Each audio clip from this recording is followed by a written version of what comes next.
আলহামদুলিল্লাহ, আসসালামু আলাইকুম। আশা করি সবাই ভালো আছেন। তো এখন যে পেয়ারটা দেখছেন, এটা ককাটিয়েলের একটা পেয়ার, আমার খুব পছন্দের একটা পেয়ার। সো এটাকে আমি নেক্সট যে ব্রিডিং সেশন আছে, ব্রিডিং সিজন আসবে, মানে সামনের যে সিজন ব্রিডিং এর, সেই সিজনের জন্য এটাকে আমি রেডি করছি এখন। তো এদেরকে দেখতে পাচ্ছেন, হেলথ এবং সাইজ কন্ডিশন খুবই ভালো আলহামদুলিল্লাহ। তো এদেরকে আমি দুই জায়গা থেকে কালেক্ট করেছিলাম। আমার কাছেও বেবি ছিল, বাট এদের কোয়ালিটিটা আমার খুবই ভালো লেগেছিল। বিশেষ করে যে ফিমেলটা দেখছেন, পাল খুব একটা বেশি তেমন হেভি পাল না, মোটামুটি পাল বলা যায়। সো কন্ডিশন খুব ভালো, হেলথ সাইজ সবকিছুই আলহামদুলিল্লাহ খুবই ভালো। সো আমি 3 মাস বয়সের এই দুইটা নিয়ে এসেছিলাম। সো অলমোস্ট এখন এদের 10 মাসের উপরে বয়স চলতেছে।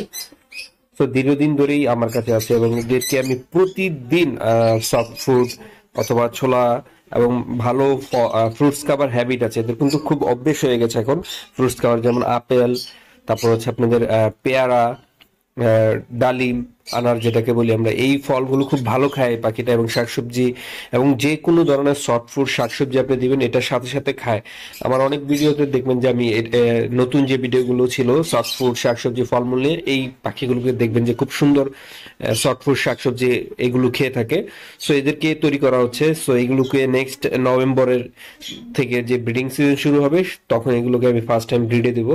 তাই এখন এগুলোকে তৈরি করছি। সো আপনাদেরকে সাথে আর কি বিষয়টা শেয়ার করা, যে কিভাবে আপনারা আপনাদের পেয়ারগুলো তৈরি করতে পারেন, যেখান থেকে ভালো ব্লাড লাইনের বাচ্চা আসবে এবং খুব ভালো কন্ডিশনের বেবি পাবেন, যেগুলো এক্সপায়ার হবে না, কোনো ধরনের অনাকাঙ্ক্ষিত ঘটনা ঘটবে না, অ্যাক্সিডেন্ট ঘটবে না যে বেবিগুলো ব্রিডিং হওয়ার পর।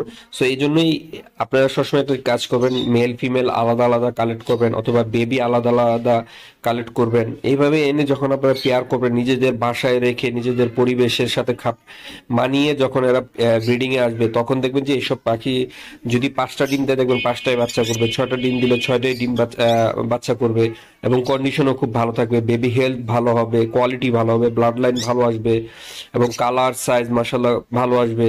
সো এই জন্য আর কি এই বিষয়টা আপনাদের সাথে শেয়ার করা, যারা নতুন। যে ককাটিয়েল কিন্তু খুব সেন্সিটিভ বিষয়, সবাই ব্রিডিং রেজাল্ট নিতে পারে না, অনেক অ্যাক্সিডেন্ট হয়, এক্সপায়ার হয়ে যায়, মারা যায়, বা এগ ফার্টাইল হয় না, বা এগ বাইন্ডিং এর প্রবলেম হয়ে যায়। সো এই জন্য আপনারা যখন এগুলো ছোট থেকে বাসায় রেখে এইভাবে ভালো খাবার একদম ছোট থেকে প্রতিদিন শাকসবজি ফলমূল এগুলো দিয়ে বড় করবেন, খাওয়ানোর অভ্যেস করিয়ে রাখবেন আগে থেকে, তখন দেখবেন যে এগুলো কন্ডিশন খুব ভালো থাকে, এবং ব্রিডিং রেজাল্টও আলহামদুলিল্লাহ খুব ভালো আসে।